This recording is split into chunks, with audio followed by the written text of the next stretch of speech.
ya Iqbal ya, udah ya? Ya Pak. Udah, terus hari ini kita ke studi kasus, yaitu mengolah air limbah. Pengolah air limbah sekaligus menjadi sumber energi alternatif. Oke. Ini ya Iqbal ya, sudah saya sharekan ya. Ini slide PowerPoint-nya sih yang saya share itu malah masternya, ini dia. Oke. Tampil Iqbal? Sudah Pak. Oke. Jadi ini ada potensi metode microbial fuel cell dual chamber terhadap penurunan kandungan bahan organik dan produksi listrik pada limbah cair tahu. Pembimbingnya saya, mahasiswanya Brahma Kusuma Hartoko, pembimbing duanya Pak Yunianto Setiawan. Tapi di lembar duanya berbeda, berganti nama Muhammad Busairi Rizky Zulkifli dan Bapak Edi Sarwono. Tapi yang benar ialah yang form yang pertama. Karena pada saat jurnal teknik itu saya juga share itu tentang diupdate lagi di tahun 2020 atau 2021 tadi ya. Bentar.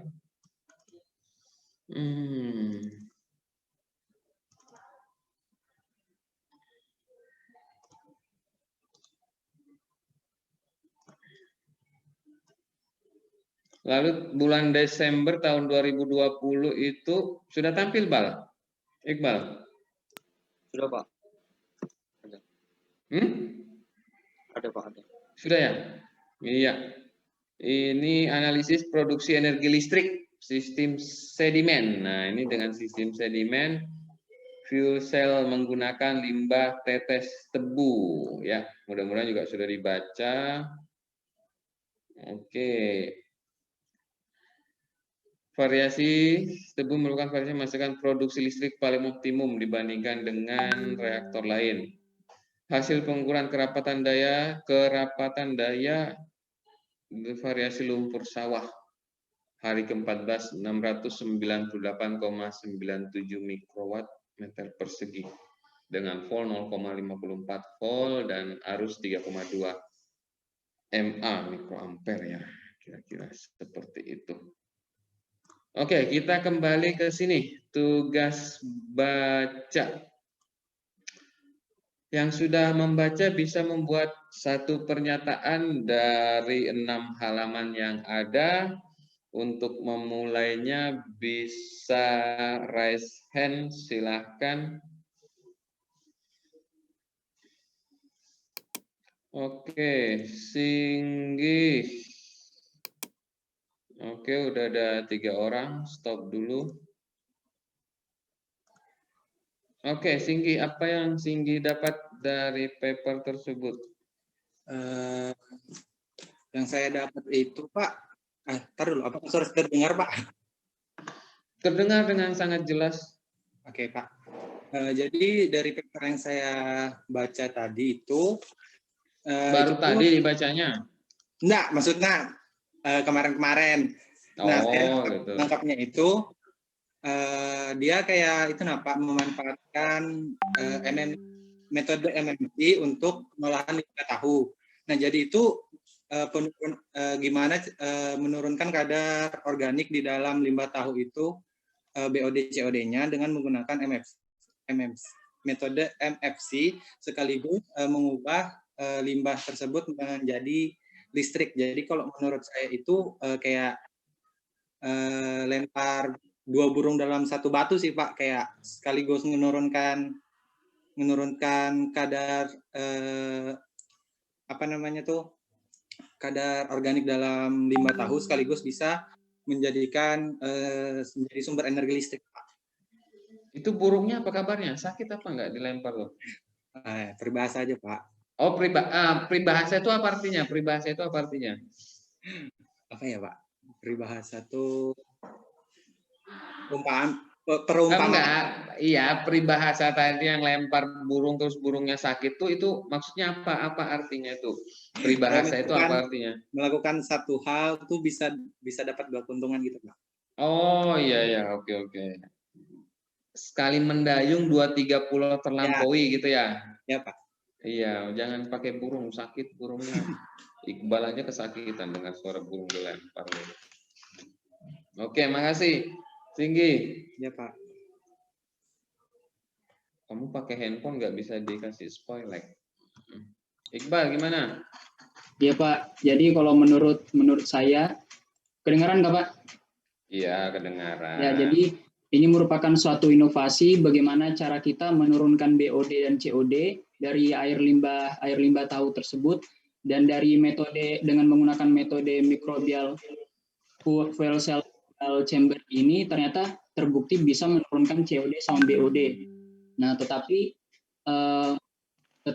masih bisa dikembangkan dengan penemuan inovasi-inovasi lainnya. Tapi dari percobaan ini menjawab bahwa dengan metode ini bisa menurunkan kadar COD dan BOD. Selain itu, dengan metode ini juga bisa menghasilkan listrik yang dimana dari karbon yang berasal dari limbah cair tahu tersebut memungkinkan untuk terbentuknya listrik yang sumber bahan utamanya dari limbah tahu tersebut. Begitu Pak. Oke. Terima kasih Iqbal. Ya Pak. Lanjut pahlawan dari Prancis.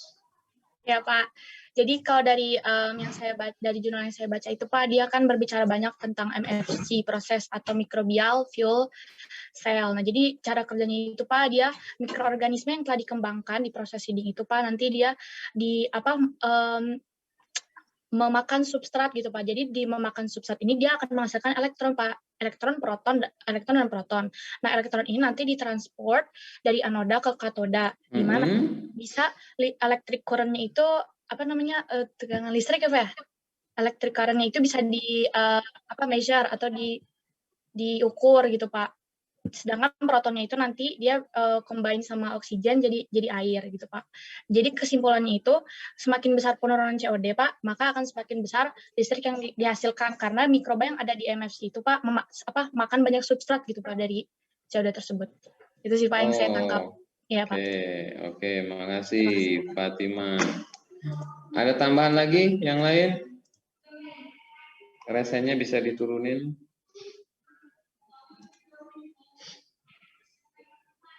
Saya bantu ya Singgi, nurunin tanganmu nih Singgi, kecapean ntar. Ya udah. Oke, jadi pengolahan limbah dengan kandungan bahan organik seperti yang disampaikan teman kalian tadi bisa sekaligus menghasilkan energi listrik. Lalu itu diupdate lagi di jurnal Desember tahun 2020. Saya coba ke versi slide PowerPoint-nya.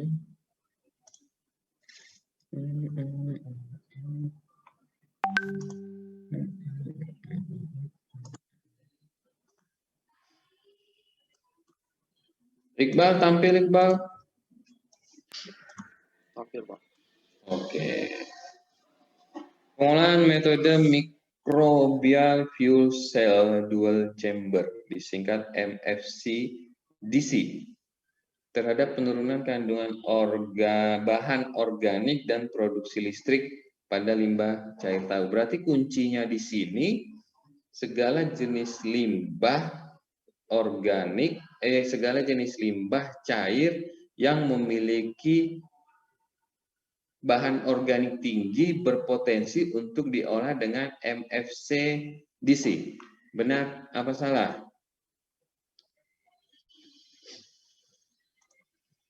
Bisa raise hand.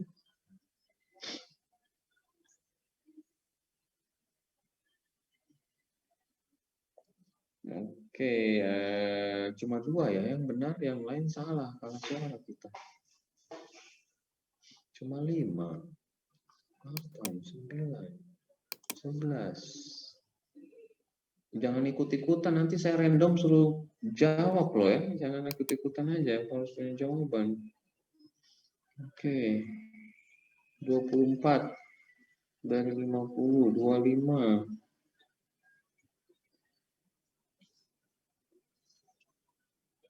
28, 29. Oke, 30. Ya udah, oke, lebih dari 50%, biarkan resen. Sekarang giliran saya memilih. Gokma, pernyataan saya benar apa salah tadi Gokma? Tapi pemilihan Gokma benar karena Menurut saya benar Pak, karena seperti yang dibilang Fatima tadi, semakin besar kadar COD-nya berarti semakin substratnya itu semakin si mikroorganisme atau si selnya itu memakan substratnya, maka energi listriknya akan semakin besar. Jadi karena COD-nya tinggi, maka kandungan bahan organiknya tinggi. Ketika itu dimakan oleh ketika itu menjadi substrat, maka itu akan menghasilkan listrik yang lebih besar. Oke, ini Gokma. Minggu lalu tuh ada yang presentasi tentang BOD COD. Ada yang keliru dari pernyataan Gokma dan itu sama saat ujian pendadaran tadi. Tapi kita tahan dulu. Ya, kita coba ke yang lain. Ini ada orangnya apa enggak ya? Dia ikut resen. Gibran M. Fadila. Tes. Jawabanmu apa Gibran? Iya, setuju. Setuju apa? Sama Gokma tadi, Pak. Apa Gokma? Benar, Pak, benar. Benar apa? Itu, Pak. Apa itu? Jadi, ya yang limbah tahu tadi, melalui metode apa? M apa? Bentar, Pak. Metode kamu diketahui Ramadan itu mampus MFC. Katanya. Kenapa? Ya, jadi itu dapat menghasilkan limbahnya itu dimanfaatkan, selain dia diolah, dia juga dapat menghasilkan listrik. Enggak gitu tadi Gokma. Pernyataan Gokma aja tadi saya bilang Gokma itu pernyataan betul.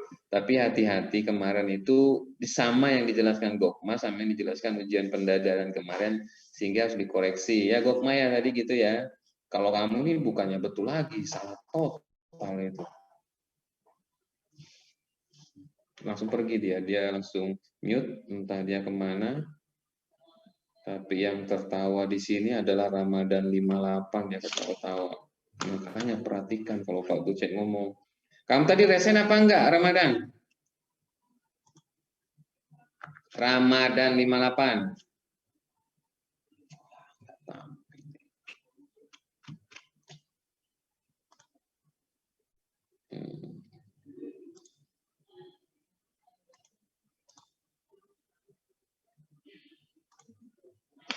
Danisa gimana? Pernyataan saya dan pernyataan Gokma tadi. Iya, Pak.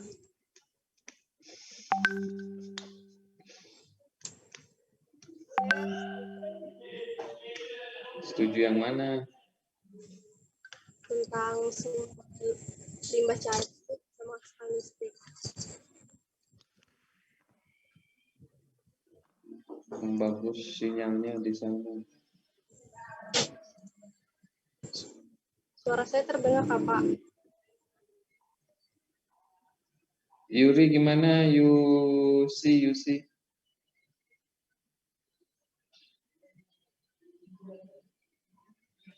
Setuju, Pak. Ya, apa yang setuju?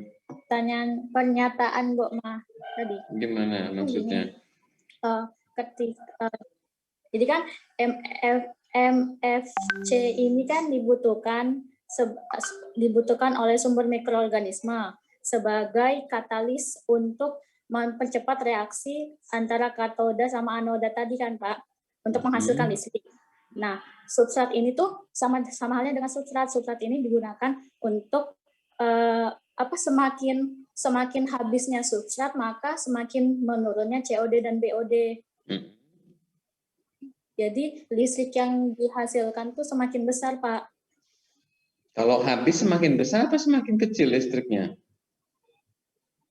Ya, Pak. Kalau habis substratnya, listriknya padam apa semakin besar? Semakin besar.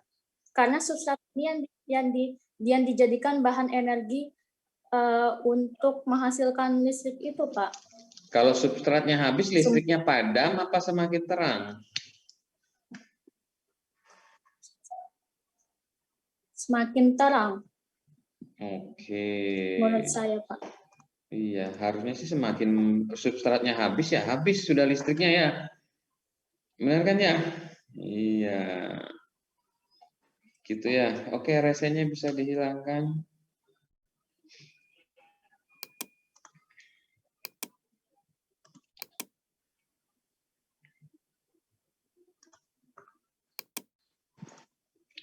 Jadi yang dinyatakan Gokma tadi, bentar. Gokma, bahan organik yang ada di air limbah bisa dilihat dari nilai BOD dan COD. Gokma, aktifkan mic-nya Gokma. Iya, Pak. Ya, Gokma, coba resen Gokma biar lo Gokma bisa tampil di layar saya. Ya, oke. Jadi Gokma gini, bahan organik yang ada di air limbah banyak dikitnya bisa dilihat dari kadar hasil analisis COD dan BOD. Tapi BOD dan COD bukan indikator bahan organik. Ya, bahan COD dan BOD adalah indikator bahan organik yang bisa didegradasi secara kimia dan biologi dengan bantuan oksigen. Ya, Gokma ya. Jadi semakin banyak BOD dan COD, ya biasanya DO-nya kecil di sana, sehingga perlu suplai oksigen. Ya, Gokma ya. Jadi banyaknya bahan organik di air limbah bisa dilihat dari parameter BOD dan COD. Iya, nah, kan gitu. Jadi salah satu bahan organik yang banyak pada air limbah ialah pada air limbah cair tahu. Tapi apakah limbah cair tahu satu-satunya limbah cair yang banyak bahan organiknya? Tidak. Ya, jadi segala macam air limbah yang kadar organik atau bahan organiknya tinggi itu bisa diolah menggunakan MFC DC. Ya, itu ya Gokma ya. Sehingga MFC DC bisa juga digunakan untuk limbah selain limbah cair tahu dengan catatan memiliki bahan organik yang tinggi. Ya, ya gitu ya Gokma ya. Dan hasil pengolahannya itu hasil sampingnya ialah produksi listrik. Ya. Semakin banyak bahan organik pada air limbah, semakin banyak energi listrik yang bisa dihasilkan. Jika bahan organik sudah selesai didegradasi, maka listriknya akan padam atau habis. Ya, siapa tadi ya, Yusi tadi ya kalau nggak salah ya. Gitu ya. Jadi bukan semakin terang Yusi. Memang bahan organiknya banyak, memang dia terang. Tapi pertanyaan saya kalau bahan organiknya habis, listriknya gimana ya? Ikut habis, nggak ada lagi sumber energinya. Kira-kira gitu ya Yusi ya. Makasih Pak. Iya.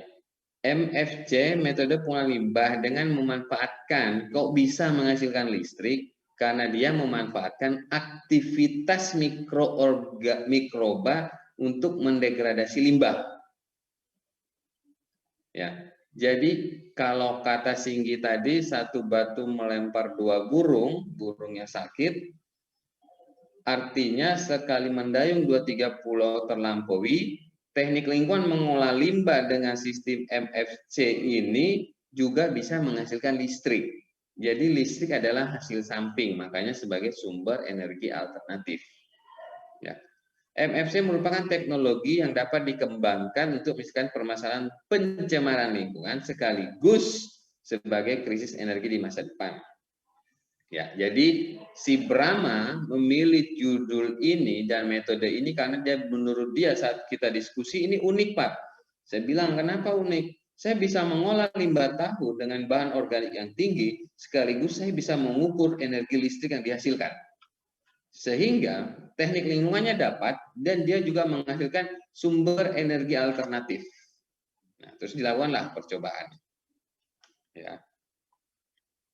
Terus dirujuk lagi, coba saya bilang, Bram, kamu cari jurnal lagi, penelitian yang pernah melakukannya. Terus dicari lagi. Menurut Zhao, tahun 2011 dalam Purwono 2015, limbah domestik, limbah cair industri makanan, dan limbah cair merupakan sumber karbon yang besar karena mengandung bahan organik dalam kondisi tanpa udara. Anaerob kan ya, tanpa udara ya. Jadi pengolahan tanpa udara menghasilkan bahan organik. Pengolahan bahan organik yang tinggi bisa menghasilkan banyak potensi jika diolah dengan anaerob. Tidak dapat, berarti ini harus diolah secara anaerob. Energi listrik yang dihasilkan pada proses MFC memiliki potensi sebagai sumber energi alternatif. Penggunaan air limbah dalam sistem MFC mempunyai keuntungan tersendiri, yaitu polutan dalam limbah cair menjadi sumber karbon. Jadi polutan atau bahan organik dalam limbah cair menjadi sumber karbon untuk menghasilkan listrik dalam Purwono tahun 2015. Jadi si Bram ini begitu datang dengan idenya ini, Pak, saya mau ngolah limbah sambil menghasilkan listrik. Saya bilang, bisa apa enggak? Bisa, Pak. Dari mana? Terus dia cari jurnal. Dia bawa 3-4 jurnal ke saya. Ini, Pak. Itulah yang menjadi latar belakang dia. Terus saya tanya, bagaimana skemanya? Begini, Pak. Nah, dia jelasinlah skema melalui gambar ini. Skema reaktor MFC dual chamber. Jadi ada ruang katoda, ada ruang anoda. Nah, limbah tahu itu pada ruang anoda ini. Terus dia kasih multimeter, terus ada kabelnya, terus ada jembatan garamnya, lalu dia kasih selang, terus penampung gas. Karena kan kita mau proses anaerob tanpa udara. Gasnya juga dapat, gas metanya dapat, listriknya juga dapat dengan skema ini. Nah, skema ini diperjelas pada jurnal yang satunya tadi. Jurnal yang saya share selanjutnya itu. Yang tahun 2 Desember tahun 2020 ini.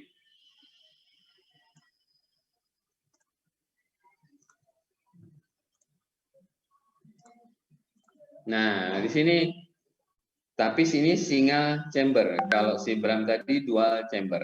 Nah, desain reaktor single chamber ini. Si Bram penelitiannya gini juga, dia lakuin ini. Gitu. Nah, dari sana, kembali ke slide tadi. Dari sana dilakukanlah penelitian. Saya bilang gini, kamu dengan metode ini kan secara teori bisa. Sekarang kita sudah menemukan metodenya. Jadi ini ya, dalam skema ini, dalam skema skripsi atau tugas akhir, kita bisa mencari limbahnya dulu, baru metodenya. Sama seperti metode pengolahan air limbah yang saya sampaikan, bahwa kita harus mengenal karakteristik limbahnya dulu, baru kita tentukan unit pengolahannya. Tapi dalam skripsi kita bisa balik, kita pilih metodenya dulu. Ide awalnya si Bram itu bilang, saya mengolah limbah yang beda Pak dengan yang lain. Bedanya gimana? Saya mengolah limbah, sekaligus saya ingin menghasilkan listrik. Kata Bram. Gimana caranya? Ada Pak metodenya, namanya microbial fuel cell dual chamber. Syaratnya apa? Syaratnya ialah dia harus memiliki bahan organik tinggi. Jadi apa yang memiliki bahan organik tinggi? Dipilihlah limbah cair tahu. Ini jadi ada datanya nih tahun 2018. karakteristik air limbah dalam hal ini, pengolahan air limbah. Hasil uji awal limbah cair tahu untuk parameter BOD, jadi BOD itu adalah indikator bahwa bahan organik dalam air limbah itu besar, tapi BOD, ya kan? Lalu dilengkapi dengan COD, chemical dan biological, biologi dan chemical. Jadi ada BOD-nya 600, COD-nya 7.000. Banyak banget ini. Padahal baku mutunya cuma 300, yang satu cuma 150. Terus Bram itu datang lagi, Pak ada Pak, limbah apa Bram? Limbah cair tahu Pak, ternyata dia memiliki bahan organik yang besar. Mana hasilnya? Tunjukkanlah saya hasil lab ini.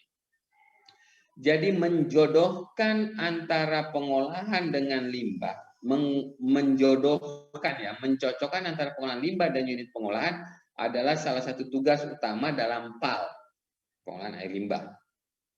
Di sini contohnya. Sumber karbon yang besar karena mengandung bahan organik sesuai dengan hasil lab. Polutan dalam limbah cair dapat menjadi sumber karbon untuk menghasilkan listrik. Sistem MFC, material organik dimanfaatkan sebagai sumber energi. Memang dapat berasal dari limbah cair organik. Penggunaan limbah cair organik ini sekaligus dapat mendegradasi itu. Penggunaan limbah cair apa ini? Oh, simpan aja lah.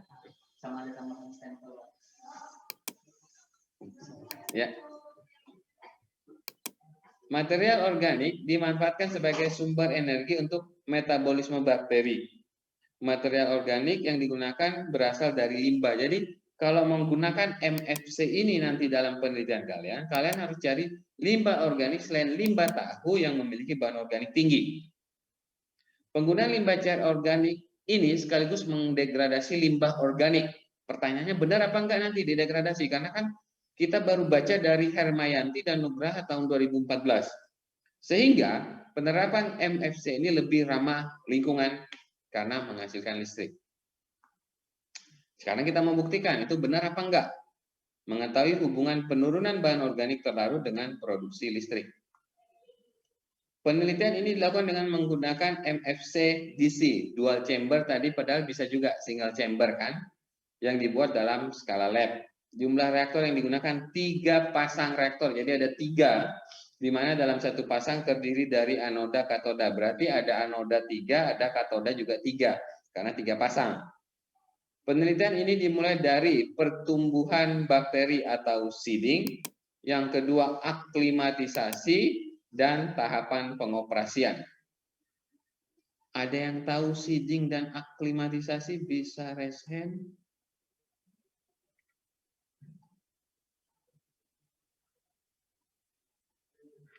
Oke, cukup.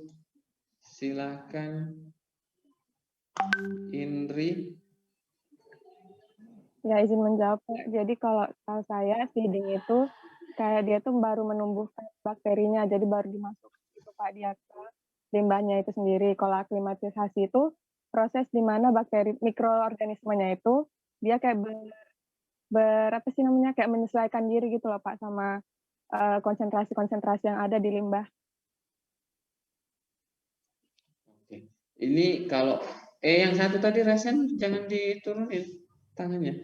Ya. Kalau di kuliah kelas ini itu biasanya katanya ada serangan balik. Jadi kalau dalam main sepak bola itu diserang terus ada serangan balik. Kalau diskusi gini biasanya ada pertanyaan balik. Nah, begitu sudah ditanya apa itu aklimatisasi, itu apa itu seeding, pertanyaan baliknya, kenapa itu harus dilakukan? Ya, jadi seeding dilakukan untuk mempersiapkan si bakterinya ini kan. Yang pertama untuk menghidupkan bakterinya. Terus kalau aklimatisasi itu perlu dilakukan supaya pas bakterinya ini dimasukkan ke limbah, dia nggak langsung mati karena kaget kan sama konsentrasi limbahnya itu. Jadi dia harus kayak menyesuaikan diri gitu, Pak. Oke, kalau dirimu, Anissa Ashari.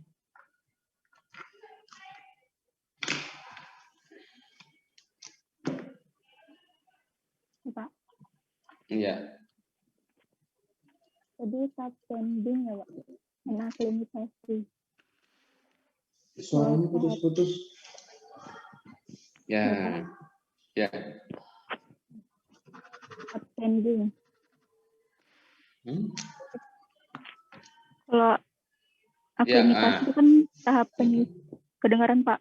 Kedengaran sudah. Ya, itu tahap penyesuaian untuk adaptasi bakteri yang dimanfaatkan untuk mendegradasi limbah cair itu. Kalau subshading itu dikondisikan di batch selama beberapa hari di reaktor gitu Pak. Tujuan seeding dan aklimatisasi? Kalau seeding itu untuk penurunan konsentrasi CO2 Pak. Salah. Tapi beda tahap gitu. Kalau aklimatisasi itu penurunannya itu bisa 2 tahap. Oke, nggak apa-apa. Yang penting sudah bisa jawab, tapi kurang tepat ya. Anissa Asari. Oke, kita lanjut. Bisa turunkan resenya. Oke. Lanjut, jadi sebelum dia memulai, si Bram ini sebelum memulai, dia melakukan penumbuhan bakteri, seeding, dan aklimatisasi. Ya, jadi penyesuaian, terus variabel triknya kan ada COD tadi dan BOD. Ya, saya tahu ini siang ya, tapi kalau sudah di rumah, saya rasa ada bisa bikin minum sendiri. Kalau nguap juga ditutup ya.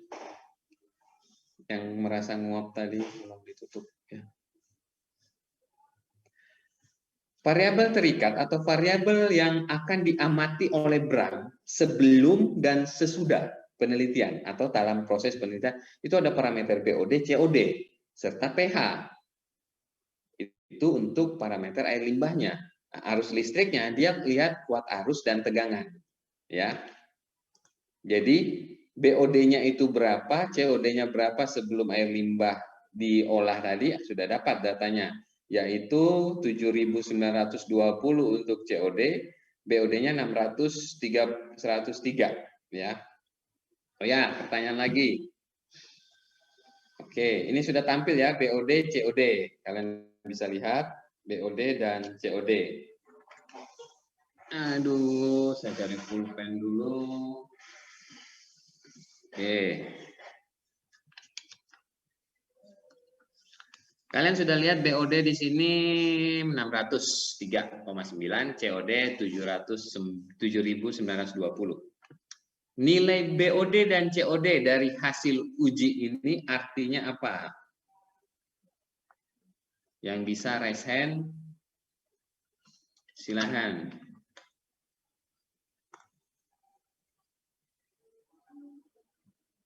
Oke, ditampilin dulu ya, baru raise hand.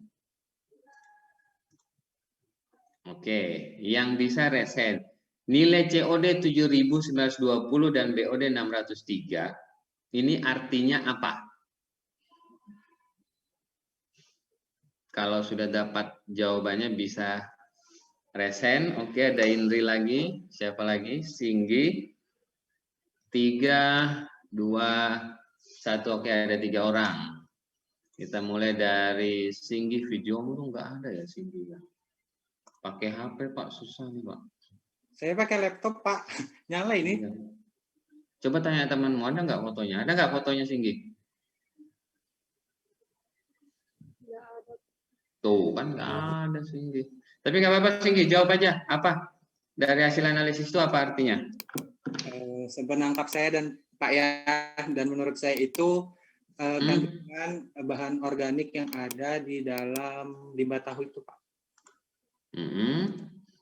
Terus apa lagi? Itu aja Pak. Terus kan kalau bentar Pak, saya buka catatan bentar ya Pak. Setahu saya loh Pak, salah maaf ya. Iya nggak apa-apa, kayak Anissa tadi kan bahwa Anissa jawabanmu kurang tepat. Ya Pak. Kalau kan tapi bedanya itu kalau BOD itu jumlah bahan organik yang diukur berdasarkan kebutuhan oksigen mikroorganisme dalam mengurai bahan organik Pak, dalam mengurai bahan organik tersebut. Kalau COD jumlah bahan organik yang diukur berdasarkan kebutuhan oksigen dalam reaksi oksidasi bahan organik tersebut. Itu Pak. Oke, makasih Singgi. Oke, lanjut Fatima. Ya Pak. Kalau yang tangkap saya itu ya kayak Singgi tadi Pak, jadi COD sama BOD itu adalah yang diuji dari air limbah tersebut Pak. Terus di sebelahnya kan ada baku mutu, gitu Pak. Oke, nggak ada tambahan Fatima? Sama kayak Singgi Pak tadi. Saya tadi mau lower hand tapi, ya Pak. Oke, kalau Indri? Ya tadi udah benar seperti yang dijawab dari Fatima sama Singgi. Cuma saya mau menambahkan, itu kan tadi dapat dilihat kalau angka COD itu lebih tinggi kan dari BOD. Iya. Itu karena kalau COD itu dia mengukurnya jumlah bahan organik secara keseluruhan. Nah, kalau maksudnya BOD keseluruhan? Keseluruhan itu baik yang dia volatil maupun unvolatil, terus baik dia yang bisa didegradasi maupun yang tidak bisa didegradasi. Yang bisa didegradasi secara kimia maupun yang bisa didegradasi secara biologi. Yes, terus? Sedangkan kalau BOD itu dia ngukurnya jumlah organik yang bisa didegradasi biologi saja. Oke, jumlah bahan organik yang bisa didegradasi secara biologi saja dengan melihat nilai BOD. Ya. Kalau COD berarti jumlah bahan organik yang bisa didegradasi secara kimia dan biologi. Apakah BOD dan COD, apakah perhatikan ya Indri ya, apakah COD selalu lebih besar daripada BOD atau BOD selalu lebih besar daripada COD atau tergantung jenis limbahnya Pak? Indri? Dari yang saya tahu sih Pak, selalu COD Pak yang lebih tinggi. Berarti jika ada hasil analisis lab yang dimana nilai BOD-nya lebih besar daripada COD-nya, maka hasil analisis lab itu kemungkinan salah. Karena menurut teori nilai COD dari pengertiannya sebenarnya bisa selalu lebih besar daripada nilai BOD. Kan bisa dilihat juga di baku mutunya ya Indri ya? Ya benar Pak. Oke. Berarti tidak ada hubungannya antara jawaban Singgi dan Fatima tentang oksigen tadi. Ada apa enggak? Kalau nggak salah Fatima tadi ralat, bentar ya Indri ya. Fatima tadi kalau nggak salah kebutuhan oksigen untuk mendegradasi atau gimana tadi Fatima? Kalau menurut saya Pak bukan kebutuhan oksigen yang degradasi nanti sama bakteri itu substratnya Pak, atau bahan organik yang ada di dalam COD tersebut Pak. Kalau kita ingin mengetahui oksigen di air limbah, parameternya apa? DO, Pak. DO? Iya. Banyaknya oksigen di dalam air. Iya. Semakin baik atau seperti apa? Fatima. Iya, Pak. Iya, Pak. Semakin tinggi, semakin baik dalam apa nih, Mbak? Dalam proses dalam proses dalam air limbah, dalam air permukaan atau air limbah, semakin tinggi nilai DO itu mengartikan kualitas air semakin baik apa semakin buruk? Semakin baik, Pak.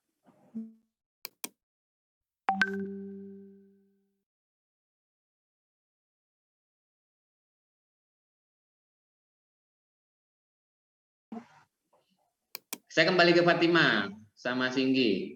Fatima dan Singgi, kalau dari parameter BOD dan COD tadi, kira-kira berapa nilai DO-nya? Apakah baik atau tidak?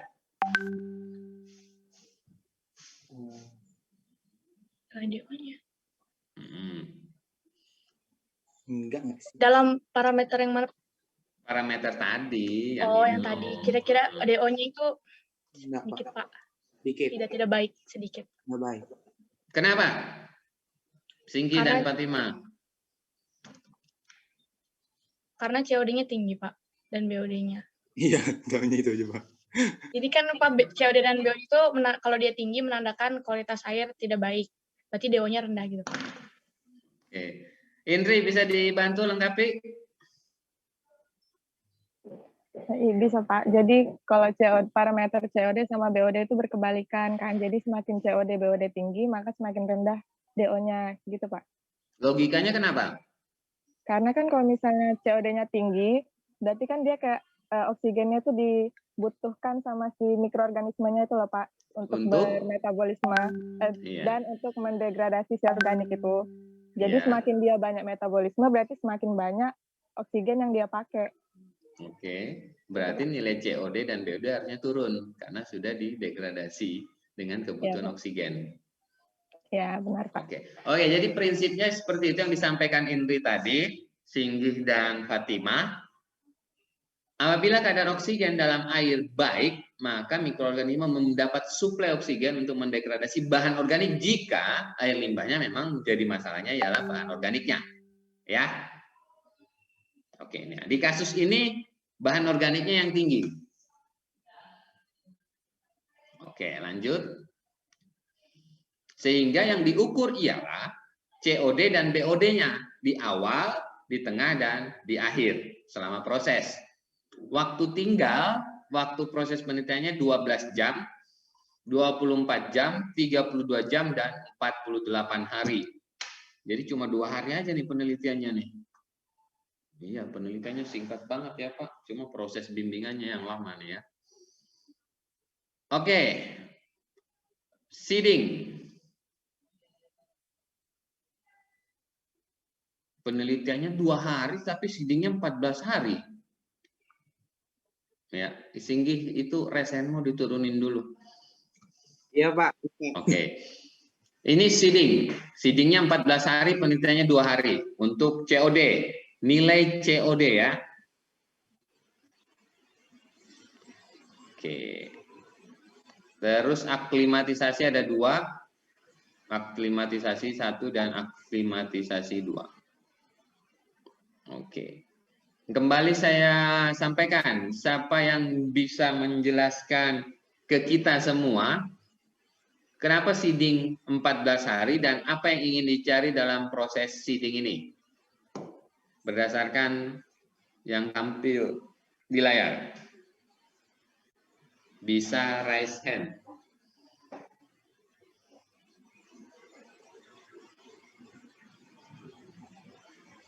Ada Singgi.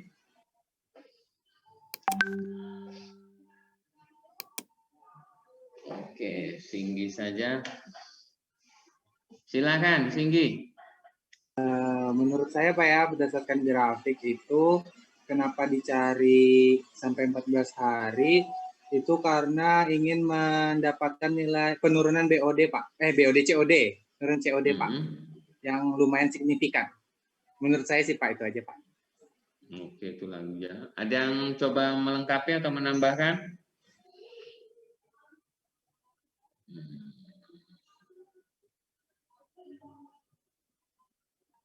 Ada?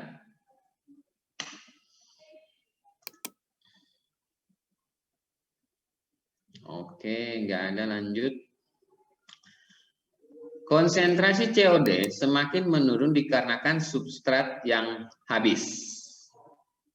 Hal ini dikarenakan substrat merupakan karbon sehingga penting dalam sumber energi bagi mikroorganisme untuk melakukan metabolisme dan mendegradasi kandungan COD terlalu dalam limbah cair tersebut.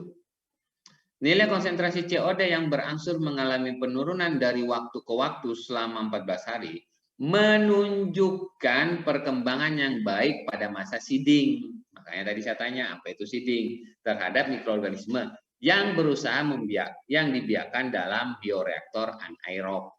Jadi seeding ini untuk perkembangan yang baik untuk mikroorganisme yang akan digunakan pada penelitian selama 2 hari tadi. Seedingnya 14 hari biar prajuritnya banyak, biar mikroorganismenya banyak. Ya.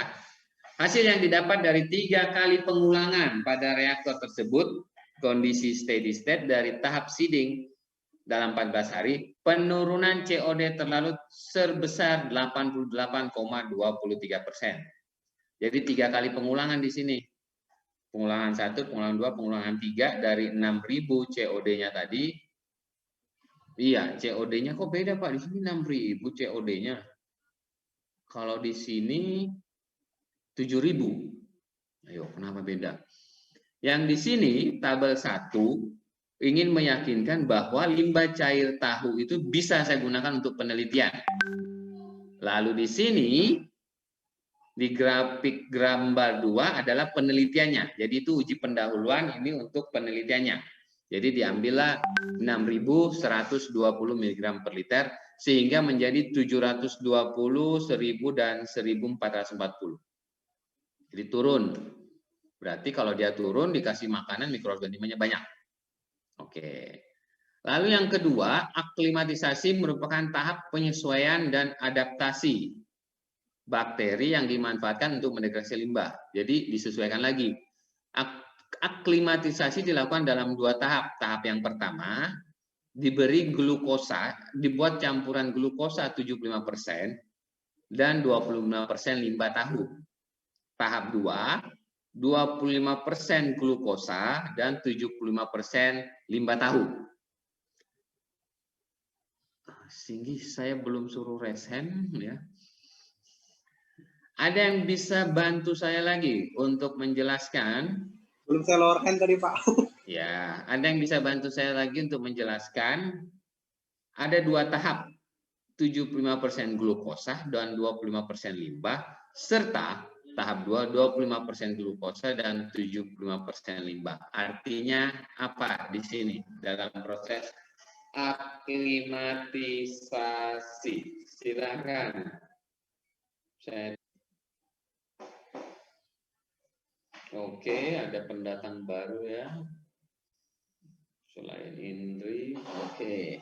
Dian Novitasari. Silakan Dian.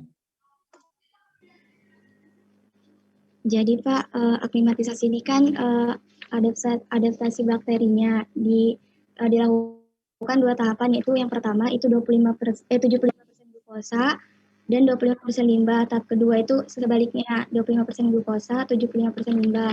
Di mana glukosa itu menunjukkan kandungan bahan organiknya. Jadi yang tahap pertama itu ceritanya kandungan bahan organiknya itu lebih tinggi karena 75%. Kalau yang kedua itu lebih rendah. Nah, pada tahap pertama aklimatisasi itu menunjukkan bahwa menunjukkan bahwa penurunannya itu berhasil gitu, memuaskan. Jadi pada tahap pertama itu menunjukkan penurunan yang memuaskan, di mana bakterinya itu dapat mendegradasi substrat berupa limbah cair tahu tadi yang 25%. Yang memiliki kandungan bahan organik tinggi, yaitu glukosa tadi 75%. Oke, jadi glukosanya ya, komposisinya ya, dari Dian Novitasari. Kalau Indri gimana? Jadi kalau menurut saya Pak, kan tujuannya aklimatisasi itu kan untuk membiasakan si mikroorganismenya itu supaya dia nggak langsung mati gitu kan pas kena air limbah. Jadi harus pelan-pelan gitu. Pertama dia harus pakai 75% glukosa sama 25% limbah. Supaya limbahnya itu masih kayak konsentrasi kecil kan. Jadi dia lebih banyak mengkonsumsi si glukosa ini. Karena glukosa itu dia lebih mudah dikonsumsi gitu Pak. Jadi gampang diputus gitu rantai kimianya. Terus Berarti glukosa di sini sebagai vitamin untuk penyesuaian dengan air limbahnya, si mikroorganisme. Iya, karena glukosa gampang dikonsumsi kan. Nah, terus setelah itu nanti dinaikkan gitu konsentrasinya si limbahnya. Jadi glukosanya diturunkan. Terus si limbahnya dinaikkan. Jadi karena dia tadi sudah terbiasa kan si mikroorganismenya itu dengan kondisi limbah yang seperti tadi. Jadi dinaikkannya perlahan-lahan gitu, Pak.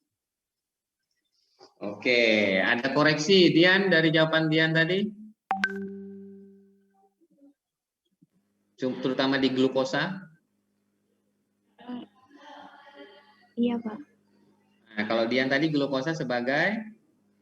Kandungan bahan organiknya, Pak. Nah, ternyata dia adalah model vitamin buat bakteri untuk menyesuaikan. Ini glukosa ini enak dimakan, terus dapat limbah. Kok ini agak susah ya? Tapi makan juga gitu.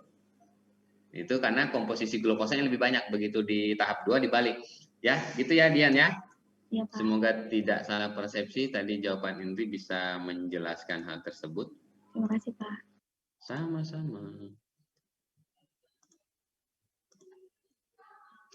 Tapi di sini dilakukan 2 tahap.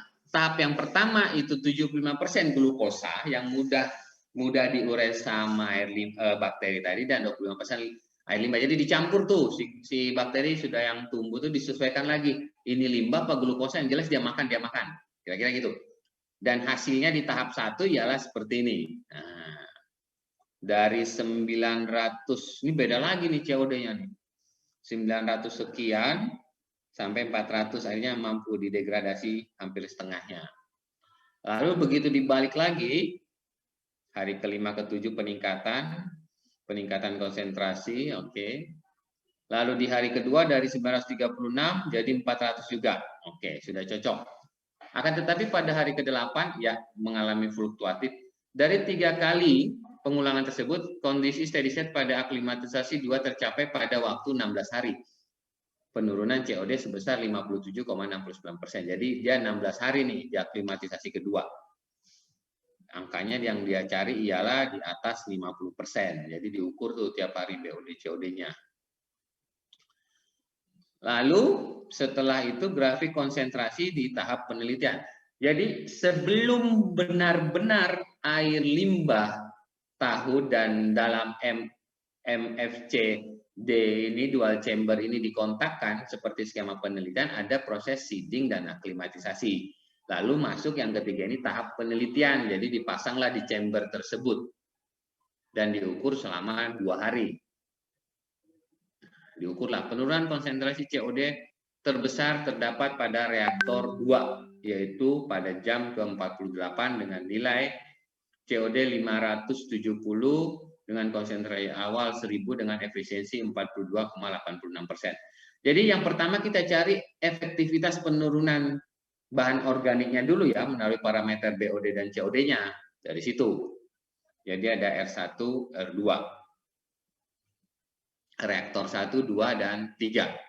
Di waktu 48 jam untuk COD. Lalu untuk BOD-nya, reaktor 1, 2, dan 3, dari 3 kali pengulangan, reaktor 2 yaitu 79 dari konsentrasi awal 603 atau efektivitasnya 86,83%. Lebih tinggi nih bahan organik yang bisa diurai atau didegradasi secara biologi.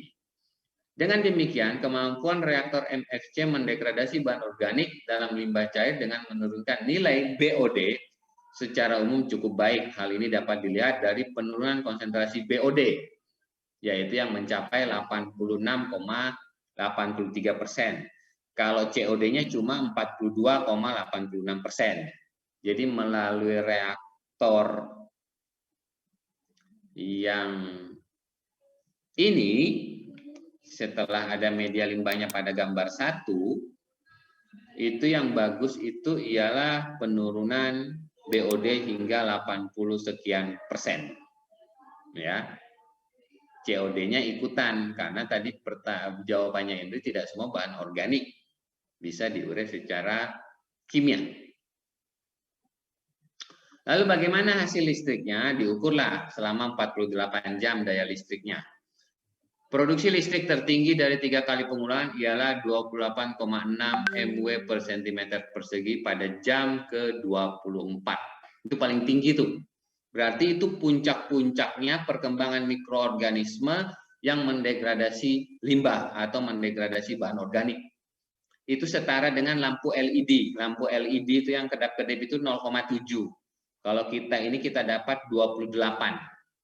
Jadi ada berapa lampu LED yang bisa dinyalakan melalui proses ini. Proses pengolahan limbah. Jadi setara dengan lampu LED itu seperti gambar itu 0,7 dia. Sedangkan kita dapat 2,8 dan jam puncaknya itu di jam 24 atau 1 hari. 1 hari itu mikroorganismenya berkembang banyak, makanannya juga banyak. Terus dia turun sampai 48 jam. Karena bahan organiknya sudah habis, ya. Bagaimana dengan nilai pH-nya? Nilai pH itu kenaikan pH pada air limbah disebabkan adanya H+ yang mengalir secara kontinu ke katoda sehingga anoda semakin lama ion H+ akibatnya pH naik. Jadi pH-nya tadi dari asam juga menuju ke netral. Terus ada tahap asitogenesis, asetogenesis dan metanogenesis. Ini kalau metanogenesis menghasilkan gas metan. Makanya ada tabungnya tadi.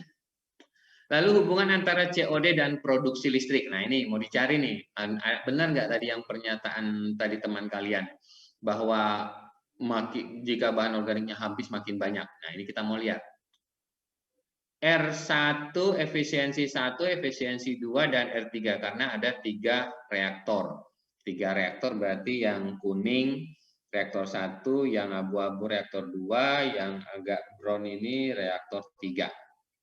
Warna biru itu produksi listrik, R1 produksi listrik R2 dan produksi listrik R3. Di sini powernya. Nah, ini hari ke-24 tadi kita sepakat paling tinggi. Dan yang paling tinggi di sini kalau nggak salah yang hijau nih, produksi listrik R3. Efisiensi penurunan COD-nya di sini. Sekian persen penurunan COD, jadi 48%. Kalau digambarkan secara kalimat seperti ini. Secara umum, efisiensi penurunan COD mengalami peningkatan dari waktu ke waktu sebanding dengan produksi listrik yang dihasilkan. Jadi COD-nya itu turun, ya efisiensi penurunan COD itu turun sebanding dengan peningkatan listrik. Ya, seperti itu dan sebaliknya. Akan tetapi pada jam 24 terjadi peningkatan produksi listrik yang sebanding dengan besarnya penyisihan COD. Itu bekerja optimum dia. Mikroorganisme mendegradasi bahan organik ini. Mikroorganisme membutuhkan substrat organik untuk tumbuh. Jadi bahan organik itu merupakan substrat buat mikroorganisme untuk tumbuh dan menciptakan lebih banyak mikroorganisme lainnya. Tetapi terlalu banyak substrat yang dapat menyebabkan biofilm yang tebal, terlalu tebal dapat menyebabkan hambatan internal sehingga produksi listrik menurun. Jadi ada biofilm atau lendir yang tercipta di reaktor tersebut sehingga menghambat untuk produksi listriknya. Sehingga pada penelitian ini memperkirakan ketebalan biofilm menjadi faktor utama dalam penurunan listrik. Jadi substratnya kemungkinan masih ada, masih optimum, tapi karena keterbatasan chamber ruangnya itu ada biofilm itu jadi penghambat. Ya. Kesimpulan, berdasarkan metode MFC DC mampu menurunkan kandungan organik limbah cair tahu dengan efisiensi COD cenderung meningkat dari 28 menjadi 42%. Sehingga semakin panjang waktu tinggal, jadi kalau kalian melakukan penelitian, semakin panjang waktu tinggal, maka semakin besar bahan organik yang didegradasi. Jadi bisa itu 42% bisa menjadi 80% jika kalian melakukannya 3 hari atau 4 hari. Yang dilakukan mikroorganisme sehingga semakin besar efisiensi penurunan konsentrasi COD dan dalam limbah cair tahu. Tapi kalau kalian melakukan 4 hari, pastikan media chambernya lebih besar dari penelitiannya si Bram. Biar tidak ada kendala di biofilmnya agar listriknya optimum. Penurunan bahan organik terlarut berbanding lurus dengan peningkatan produksi listrik. Nah, produksi listrik berbanding lurus dengan hasil bahan organik yang ada. Makanya tadi pernyataannya terbalik tadi yang teman kalian. Yuri kalau nggak salah. Oke. Selesai. Ada yang ditanyakan sampai di sini? Kalau ada yang mau ditanyakan bisa raise hand.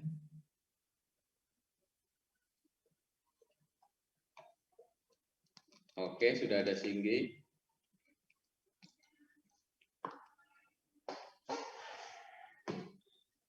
Oke, silakan Singgi. Pak, saya mau nanya, kan tadi tuh ada menghasilkan listrik kan Pak, itu tuh kira-kira listriknya itu bisa nggak Pak kayak disimpan ke baterai gitu Pak untuk jadikan cadangan energi gitu? Oh, kalau di jurnal yang satunya seharusnya bisa. Artinya listrik yang dihasilkan kan bisa disimpan di dalam bentuk aki kering atau apa. Yang penting ada medianya, jadi tinggal mengubah arus AC/DC kan kalau nggak salah sih gitu tinggi. Oke Pak, baik Pak, terima kasih. Ada lagi? Ada lagi? Oke, silakan Dian.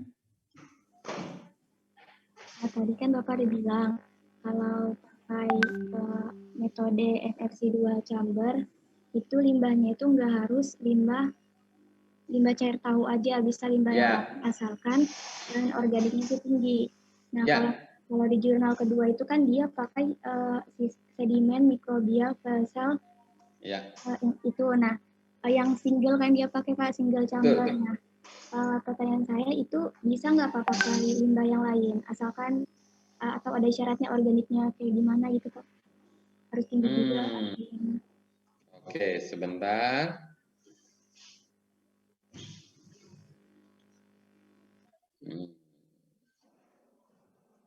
Ya, benar. Poinnya ialah yang penting bahan organiknya ada dan bisa digunakan oleh mikroorganisme sebagai bentuk proses perubahan energi menjadi sumber energi listrik. Kalau dia di sini menggunakan substrat ya, dia menggunakan apa tadi? Lumpur ya. Energi listrik. Ini yang glukosanya ini ya, ini tetesan tebu ini. Halo, Dian. Iya Pak. Dia glukosanya menggunakan tetesan tebunya tadi. Jadi dia itu poinnya ialah menghasilkan listriknya saja, lumpur sawah plus tetesan tebu. Kalau kita kan mengolah limbah sekaligus menghasilkan listrik. Kalau dia di sini karena dia dari teknik elektro, dia tidak gunakan limbahnya, dia gunakan listriknya dari tetesan tebu tadi. Gitu. Intinya dia menghasilkan listrik tapi tidak juga mengurai limbah. Jadi di jurnal kedua dia fokus listriknya. Gitu. Tapi sebenarnya bisa Kak kalau pakai jadi gini. Ya, sebentar. Mana Indri? Raise hand kamu Indri. Kayaknya dia keluar Pak. Aduh. Kemana lagi? Coba dikabarin dulu Iqbal. Bentar ya Dian. Lock itunya Pak, Zoom-nya terlock Pak. Mereka mau masuk lagi. Sudah Iqbal, kabarin cepat Iqbal. Masa saya suruh masuk masih saya kunci. Malah main HP Iqbal ini disuruh ngabarin kok. Iya ini Pak, ke WA Pak. Oh, ke WA. Kirain buka Instagram kamu Iqbal. Mana Iqbal belum masuk, Bang? Pak. Coba kamu tethering sama Indri. Nggak bisa ya? Jauh, Pak. Oh, jauh. Ini yang lain ngikutin apa enggak ya? Jangan-jangan saya aja diskusi sama Indri, sama Fatima, sama Singgi. Kalau ada yang nggak ngikutin, raise hand aja ya. Nanti dibantu sama Indri, Fatima, Singgi yang jelasin. Singgi. Indri. Raise hand dulu Indri.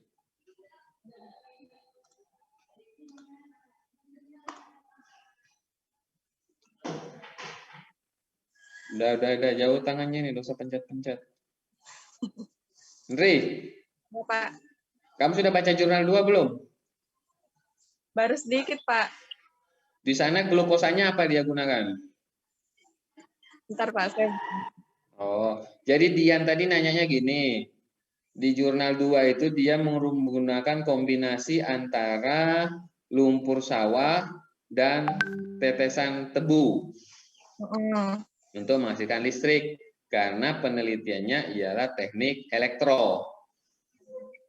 Jadi fokus dia ialah listrik. Nah, karena kita teknik lingkungan, fokus kita ialah mengolah limbah, tapi hasil sampingnya ialah listrik. Ya kan? Terus si Dian bertanya, jangan dibalik-balik, nanti laptop saya ikut dibalik nih.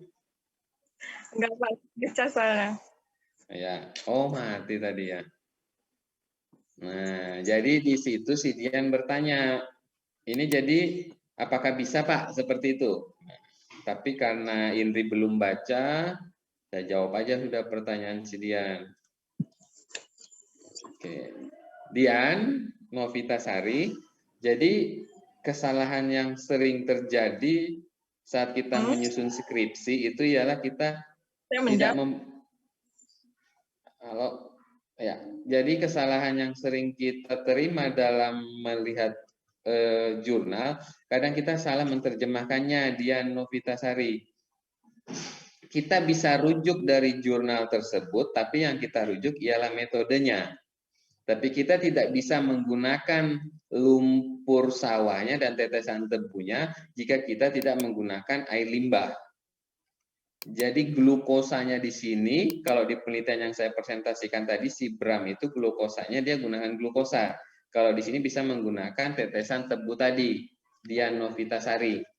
Tapi limbahnya tetap harus menggunakan limbah, karena tujuan utama dari teknik lingkungan ialah mendegradasi limbahnya. Begitu, Dian. Jadi sebenarnya bisa kan Pak ini untuk mendegradasi limbahnya pakai sistem ini?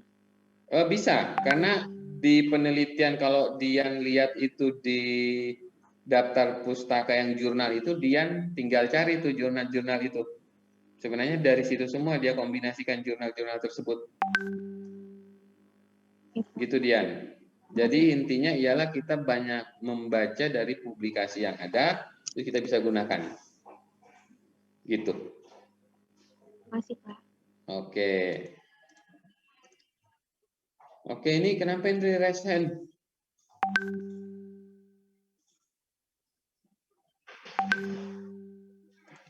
Oke, buat teman-teman yang lain, jika ada yang mau ditanyakan, silahkan. Jadi tidak hanya diskusi sebatas yang teman-teman perwakilan teman-teman kalian yang tadi, atau Pak saya agak lambat ngikutinya, jadi gimana ya Pak?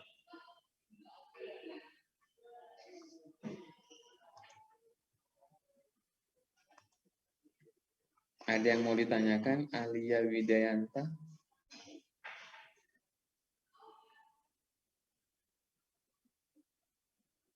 Alia Widayanta 1. Alia Widayanta 2. Ini mungkin gangguan ya, Singgi ya. Kita harus positive thinking aja ya, Singgi ya. Ini gangguan ini. Iya, Pak. Karena banyak meme-meme itu dia capture screen fotonya terus jadiin wallpaper, mudah ini tidak ya. Ini gangguan ini, Singgi. Matanya aja nggak kedip, Singgi.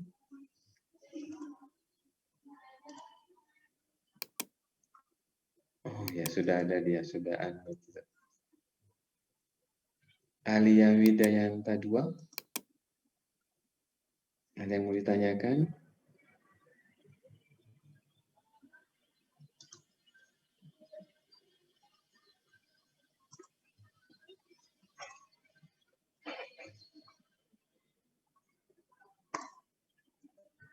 Nah, saya menggunakan kekuatan Infinity War, gitu ya. Sekali jentikan, tapi sebagian aja yang hilang. Jadi Alia sepertinya hilang dari Zoom karena saya menjentik seperti ini ya. Cing, hilang dia. Tolong minta bantuan Avenger untuk mengembalikan lagi ya, kumpulkan lagi Infinity Stone-nya ya. Jangan ketawa sih, kalau ketawa jangan ditahan, ketawa aja jadi penyakit nanti. Nggak kedengaran kok ketawa kamu. Apakah ada lagi yang bisa kita hilangkan populasinya di sini? Ya Ridho juga ketawa ya. Wih, tiba-tiba gerak tangannya, baiki rambut, tiba-tiba ngupil, tiba-tiba apa. Tapi itu bukan saya yang hilangkan, tapi Thanos ya, dia jentik tangan terus dia remove hilang ya. Karena saya tidak punya kekuatan itu ya, oke.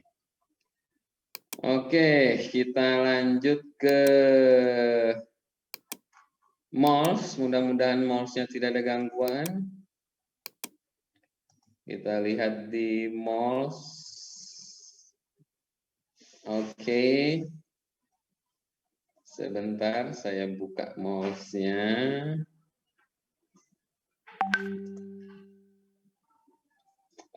Ini kok ada resen 2, kenapa nih? Dapat batu Thanosnya apa enggak? Atau kepencet? Pencet ya? Oh ya. Belum tuh. Fatimah terus Singgi. bisa dicoba lagi di lain waktu di mata kuliah saya atau di zona waktu yang lain. Ya, terus ada lagi tadi Yuri juga. Terus satu-satunya yang bisa bebas tugas hari ini cuma Indri 08. Nanti Indri di MOLS-nya tetap diisi. Ya, Pak, saya yang bebas tugas, nanti saya tinggal isi nilainya ya. Indri di copy, Indri.